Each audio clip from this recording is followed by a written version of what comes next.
This is the Bonus Section Podcast, episode number 4, a lesson about creative freedom from Prague, Czech Republic.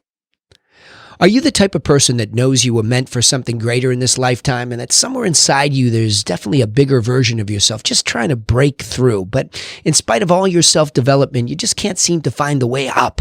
Well, then you're definitely in the right place. I'm Danny Griffin, the founder of the Bonus Section and the host of this podcast, and a person just like you trying to learn how to live the most fulfilling life possible. Now, to help you take immediate action to get moving in a better direction towards your goals, we take all the notes from each episode and we post them over at freethinkingtools.com. But you want to get over there because we only leave a couple up at a time. All right, in this episode, here's what I want to cover. A lesson about creative freedom from Prague, Czechoslovakia. How does this come up? What was I doing in Prague? Well, I have 5 kids, for those of you that know me, and the last 2 are twin boys. 3 girls, twin boys at the end. And one of them is on an endeavor to become the best hockey player that he can become. So at 16 years old, he's involved in elite level hockey, and we had a nice chance to go overseas and play some teams in the Czech Republic. An awesome idea, great trip. And I'll have to be honest with you, I don't know that in all of the places that I still want to travel to, I was thinking much about the Czech Republic. Love it. My good old Boston Bruins have some great folks, not only from the Czech Republic, but also from Slovakia. So, we love it from a hockey standpoint. We're a hockey family.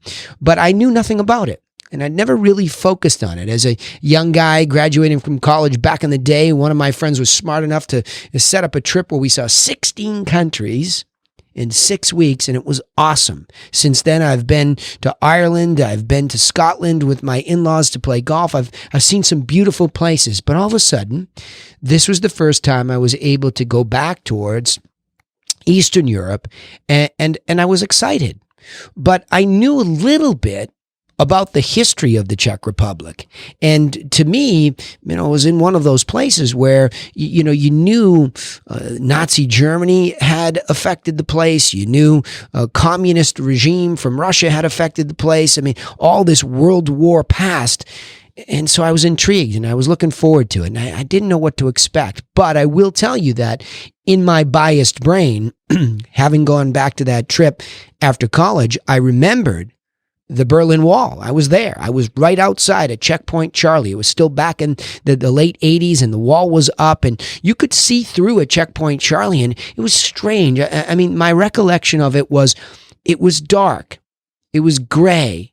And you could see people on the other side and, they just had this sort of a blank look to them. And that was just my perception of what it was. A couple of my friends were smart enough to find their way across the border at that time. I can't remember exactly how they got through, but they did. And that was their recollection as well, is that, you wanted to do the right thing and give them this German money that we had and share it with them. We were all young guys coming out of a school that taught us to be men for others, and we wanted to give, and it didn't mean much to them. And so that was my perception of what could happen in a communist-like situation. That's all I knew from a historical perspective. Well, when we got there, I'll tell you that coming from the airport, it was not the greatest day in the world, and I started to feel that way. But man, I'm telling you, we started to pull into Prague, and everything changed. I looked around at this beautiful place, and being a real estate guy, I loved it. The architecture immediately. All this Spanish tile red roofing that I did not expect all of a sudden appeared in these beautiful buildings that reminded me of the Europe that I had seen in the past, and in Spain in particular. I just remember the buildings, and they had all the beautiful detail and the roofing, and the land would undulate, and you could see down to the river, and you could see up into the hills, and it was just beautiful immediately.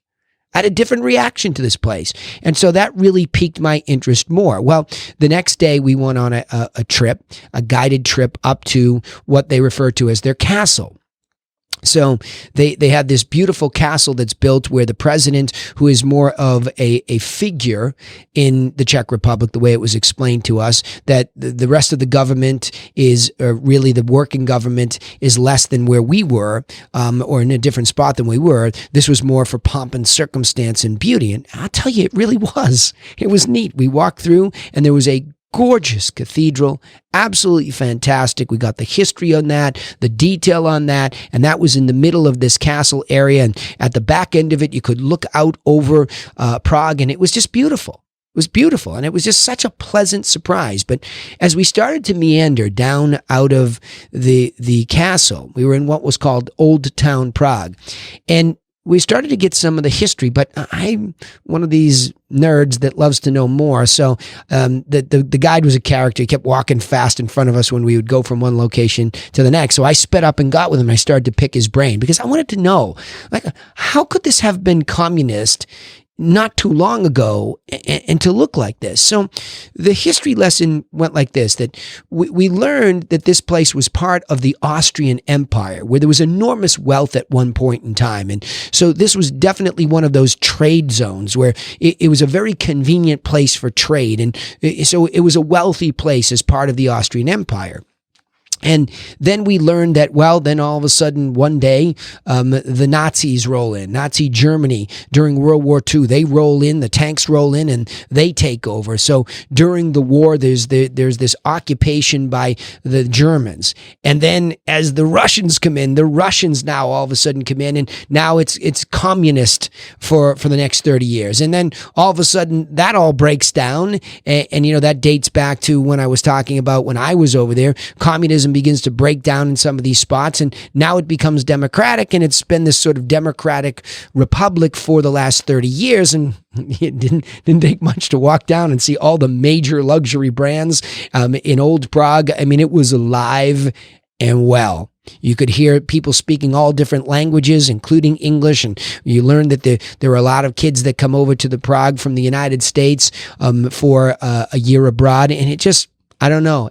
I was just floored that this one place in such a short span of time could be just like this. But the next place that we went to in between all this hockey was really this more revolution, or revelation, I should say, of revolution and revelation, right? All this fighting, this war-torn spot. Ironically, Hitler on his exit didn't tell his German army to destroy some of these beautiful, just gorgeous spots. So that was nice. But that's that dark period there, and you have to deal with that when you go there. And this is where the lesson came up, and this is why I'm doing this quickly. See, I told you this bonus section would take us wherever it might take us, and I just have to share how I felt about this because there's a huge lesson in this. There's a dark period to the history here in this war-torn spot. So the next place that we traveled to was technically a concentration camp. And so we went out there, and it wasn't really what I expected. I've been to Dachau before, like I told you some years ago, and I'll never forget the feeling I had there when you really think about what happened. And I don't really care what religion you are or what your belief system is. I'm talking about human beings treating human beings a certain way. You will never, even if it's just a war-torn area and it's not this Nazi situation, it doesn't matter. You just will be impacted at your soul, right? If you have one. And I mean that. Some people are just sociopathic and they don't feel that empathy for other people. I do, and it's very strong in me. So I wanted my son to really see some place like this. And at 16 years old, that's impactful. He's being taught, along with his twin brother, to be a man for others at the school that they go to as well. And so I wanted them to feel this history, or him specifically, because he was with me. And it was dark, you know. The irony was that day it turned gray. It was raining slightly, and we arrived into this massive grave where there was both a Jewish star and a Christian cross and all these graves, and you walked down a long path and you came to what was actually a fortress. And so this ironic history of this place, in 1790, the Czech Republic had built, as part of the Austrian Empire, this fortress to protect themselves from the Prussians invading from the north. Well, when the Nazis rolled in, they took over this fortress and used it as a place for imprisoning political prisoners. And that was its particular concept. But our guide told us that just outside was what was called a Jewish ghetto. And I didn't realize the term ghetto has been morphed over time. But if you look back to its history in 1561 in Venice, it was a Jewish enclave, a walled off area. So I'm not going to go down that path too far, other than to say that this was one of those places where that sort of thing had happened.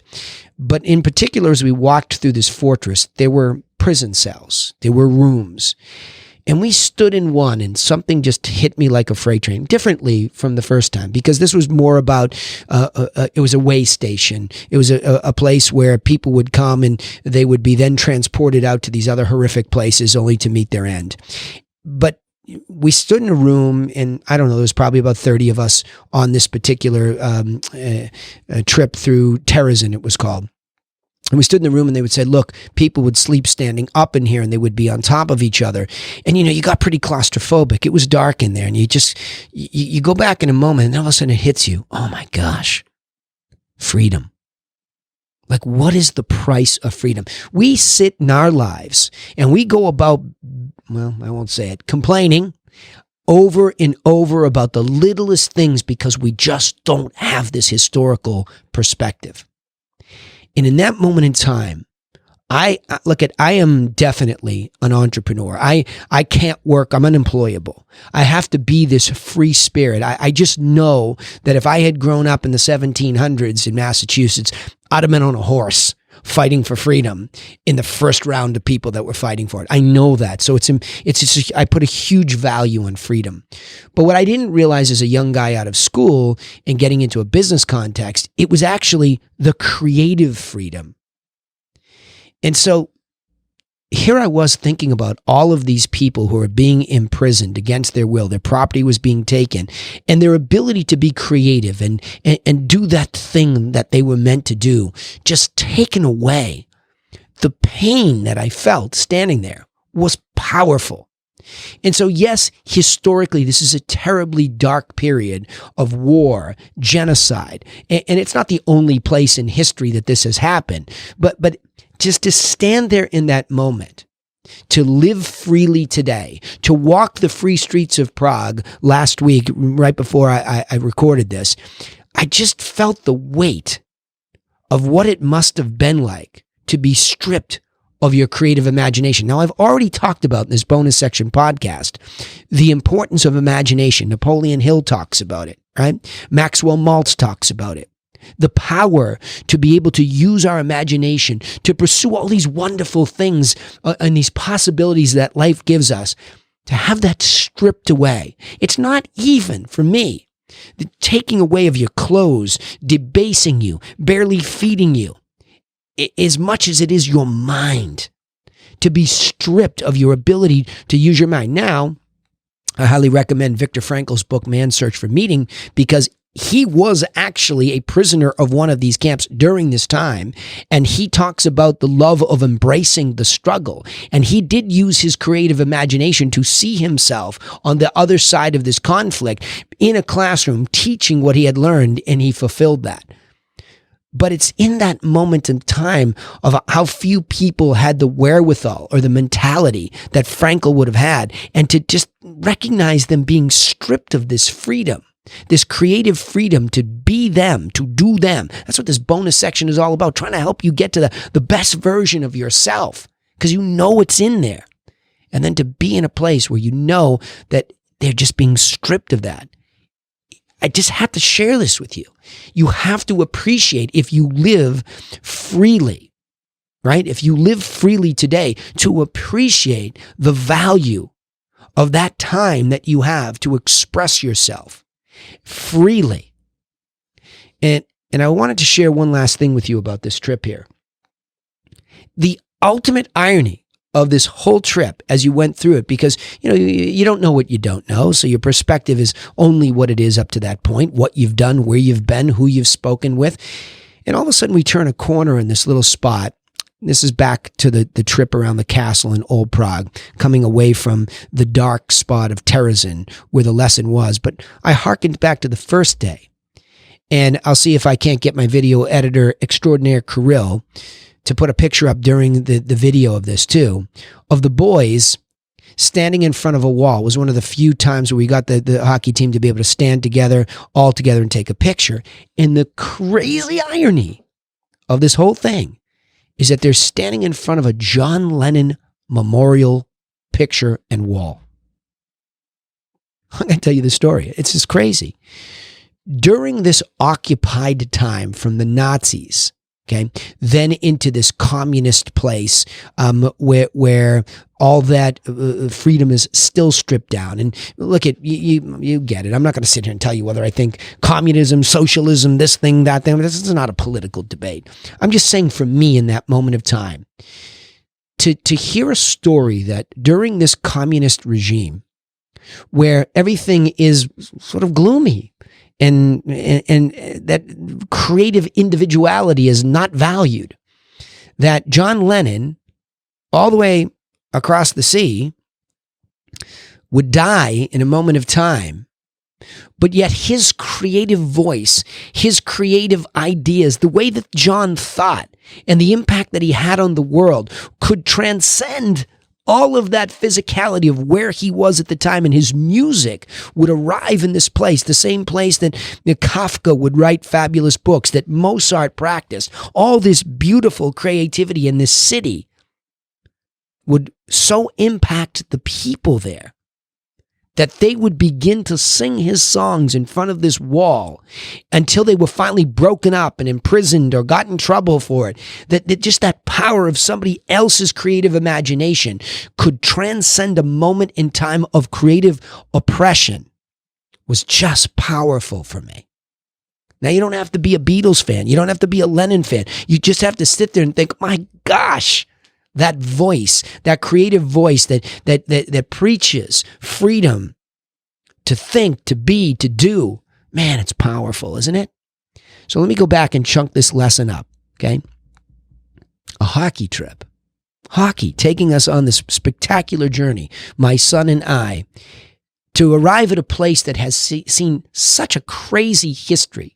From 1790, building a fortress to protect from the Prussians, only to have that commandeered by the Nazis, who used it to oppress and break people and kill people, and then to be saved by the Russians, who would inflict communist regime on them, only to emerge finally into this democratic free way of thinking.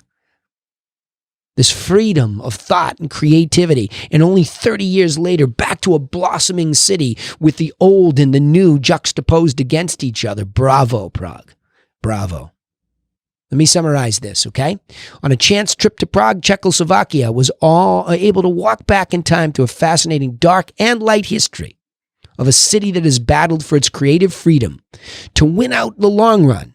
And I was reminded of the enormous importance of respecting our own creative inner self, respecting our own, and especially that of others. Thank you, John Lennon. And why that's a message that should never be undervalued and overlooked.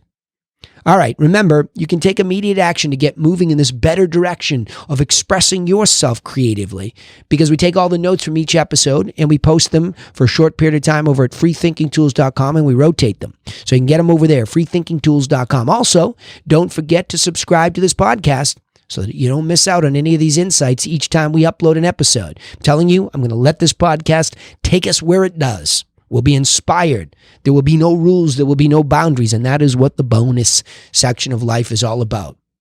Exploring, right?